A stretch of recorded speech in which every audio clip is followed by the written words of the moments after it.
कैसे हो आप सभी। पहले करते हैं फ्लैश ऑन। अब आपको बताना चाहते हैं कि आज हम करने वाले हैं मोस्ट इंपॉर्टेंट रेलवे के important questions for the GK.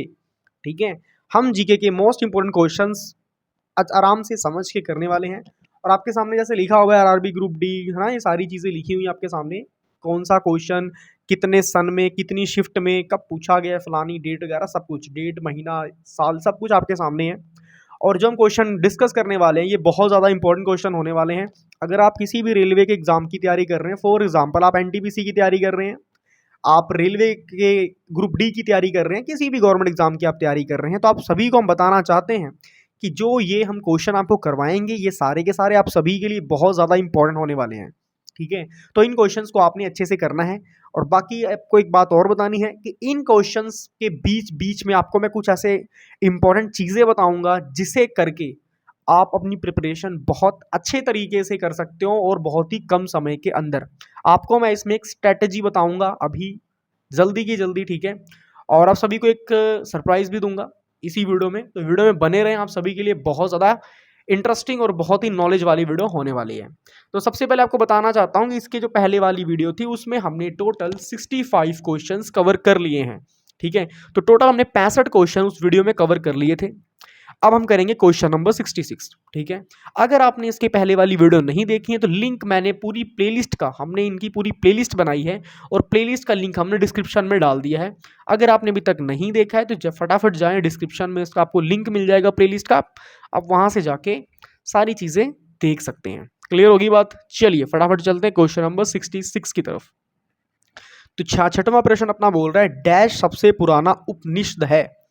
ठीक है, एक मिनट पहले 65 वाला एक बार दोबारा पढ़ लो, आपको ना रिवीजन हो जाएगी।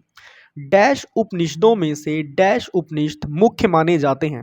तो इसमें आंसर होगा 108 उपनिषदों में से 13 उपनिषद मुख्य माने जाते हैं।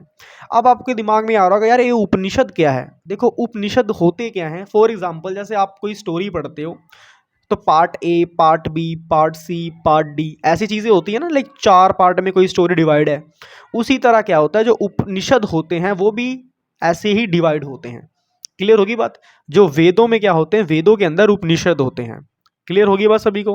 अब क्वेश्चन नंबर 66 में देखते हैं इसमें क्या लिखा हुआ है। डैश सबसे पुराना उपनिषद है। ठीक है, क्या लिखा है यहाँ पे, देखो यहाँ पे ब्लैंक छोड़ा हुआ है, फिर लिखा है सबसे पुराना। सबसे पुराना का मतलब सबसे पहले जो उपनिषद आया था उसके बारे में हम बात कर रहे हैं। ठीक है, अब देखो आपके सामने ऑप्शंस नजर आएंगे, तो हमने पहले ऑप्शंस को पढ़ना है क्योंकि ये सभी भी उपनिषद ही हैं और हमें नहीं पता कौन सा उपनिषद कब काम आ जाए। ठीक है, तो ऑप्शन नंबर ए में आपको बोला हुआ केना उपनिषद, बी है छंदोग्य छंदोग्य उपनिषद, सी है मांडुक्य उपनिषद।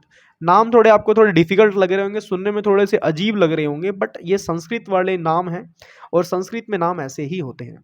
ठीक है, और डी है ईशा उपनिषद। तो आंसर इसका होगा ऑप्शन नंबर बी छंदोग्य उपनिषद।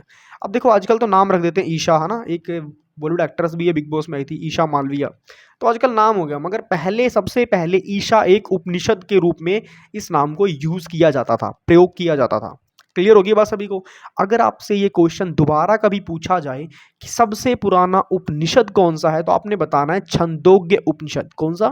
छंदोग्य उपनिषद। क्लियर होगी बात सभी को? चलिए बहुत बढ़िया। अब देखो आपको एक इंपॉर्टेंट चीज और बता रहा हूं। सबसे पहले देखो हमने स्ट्रेटजी फॉलो कैसे करनी है, चलो बताता हूं आपको। देखो सबसे पहले हम एक पेज लेते हैं और थोड़ा सा हम वीडियो ना थोड़ा सा हम जूम आउट कर देते हैं थोड़ा सा, ताकि आप लोग को ना अच्छे से थोड़ा समझ आ जाए। हाँ अब ठीक है। देखो अगर हमने कोई भी एग्ज़ाम की तैयारी करनी है, सबसे पहले हमारे अंदर दो चीज़ें होनी चाहिए, वो मैं आपको बताऊंगा। सबसे पहला हमारे अंदर होना चाहिए क्या भला, एक मिनट आपको बताता हूँ। एक्चुअली ना वीडियो बंद हो गई थी, दोस्त का फ़ोन आ गया था। अब देखो सबसे पहले हमारे अंदर होनी चाहिए डिसिप्लिन। ठीक है, और साथ में क्या होनी चाहिए, कंसिस्टेंसी। अब देखो आपके पेपर को अराउंड फॉर एग्जांपल 2 महीने रह गए हैं, तो मैं आपको ना एक स्ट्रेटजी बताता हूँ 2 महीने वाली, 2 मंथ वाली। ठीक है, 2 महीने से भी कम की बताऊंगा आपको स्ट्रेटजी। ये लगा लो कि 60 दिन होते हैं ना, आपको 45 डेज की स्ट्रेटजी बता रहा हूँ मैं।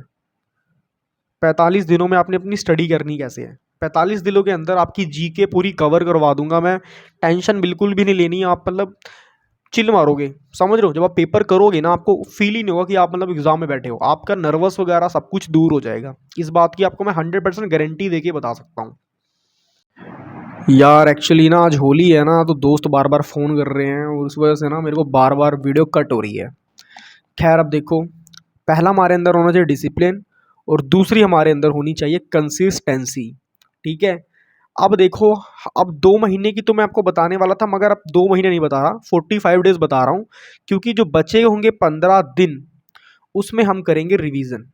ठीक है? उसमें क्या करेंगे हम? रिवीजन करेंगे।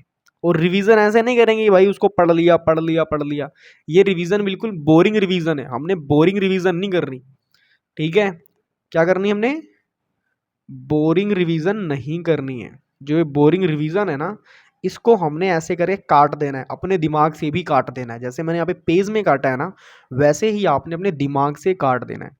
देखो सीधी सी बात है, करना कैसे है। पहली बात, जितनी मैं आपको वीडियोस कर पढ़ा रहा हूँ, ठीक है, जो प्लेलिस्ट मैंने बनाई है, पूरी प्लेलिस्ट को देख लो अच्छे से। ठीक है? अच्छे से प्लेलिस्ट को सारा देख लो। क्लियर होगी बात? उसके बाद अब देखो, उसके बाद आपने करना क्या है। उसके बाद आपने करना क्या है, इसी प्लेलिस्ट के आपने बनाने हैं नोट्स। ठीक है? यार अब फिर से फ़ोन आ रहा है, बार बार दोस्तों का फ़ोन आ रहा है यार। 1 मिनट वीडियो बंद करके पहले बात ही कर लेता हूँ। यार एक तो ये फेस्टिवल करके ना दिमाग ख़राब हो जाता है, बंदा पढ़ाने बैठता है 10 10 बार फ़ोन आते हैं। खैर छोड़ो, दोस्त हैं, कुछ कह नहीं सकते। अब देखो, फोकस कहाँ पे हमने करना है। आपको ना एक चीज़ दिखाता हूँ, ये देखो मैंने डंबल के ऊपर ना, ये डंबल रखा हुआ है सामने, और डंबल के ऊपर मैंने ना वो टिकाया हुआ है। दिख रहा है आपको? लाइट है ये। खैर इधर फोकस करो यार, आपको मैं स्ट्रैटेजी समझाने वाला था। देखो स्ट्रैटेजी हमने फॉलो कैसे करनी है, जितने मैंने आपको बताया नोट्स बनाने हैं, ठीक है, और इस नोट्स को ऐसा नहीं पूरी लाइन टू लाइन नहीं लिखना। फॉर एग्जाम्पल, जैसे सबसे पुराना वेद कौन सा है, तो यहाँ पे लिखना है ओल्ड वेद। ओल्ड वेद कौन सा है? एरो करके सामने नाम लिख दिया। ठीक है? अथर्ववेद। ठीक है? ऐसे करना है काम सीधा, ऐसे बनाने हैं अपने नोट्स। जब आपके नोट्स बन जाएंगे, उन नोट्स को दिन में 5 बार पढ़ना है, 5x टाइम्स। उन नोट्स को आपने दिन में 5 बार पढ़ना है, जब मर्जी पढ़ दो। और आपको एक बात और बता देता हूँ, एक नोट्स को पढ़ने में आपको हार्डली 5 मिनट लगेगा। 5 मिनट, एक नोट्स को पढ़ने में 5 मिनट लगेगा। और जब आप वही नोट दूसरी बार पढ़ोगे, तो आप 4 मिनट या 3.5 मिनट में ख़त्म कर दोगे। इस बात की तो आपको गारंटी देके बोल रहा हूँ। ठीक है? मतलब 1.5 मिनट आपका बच गया। और जब तीसरी बार पढ़ोगे, तो वही नोट्स आप 2.5 मिनट में ख़त्म कर दोगे। ठीक है? चौथी बार जब पढ़ोगे, तो वो 2 मिनट में ख़त्म हो जाएगा। पांचवी बार पढ़ोगे, वो 1.5 मिनट में ख़त्म हो जाएगा। समझ रहे हो?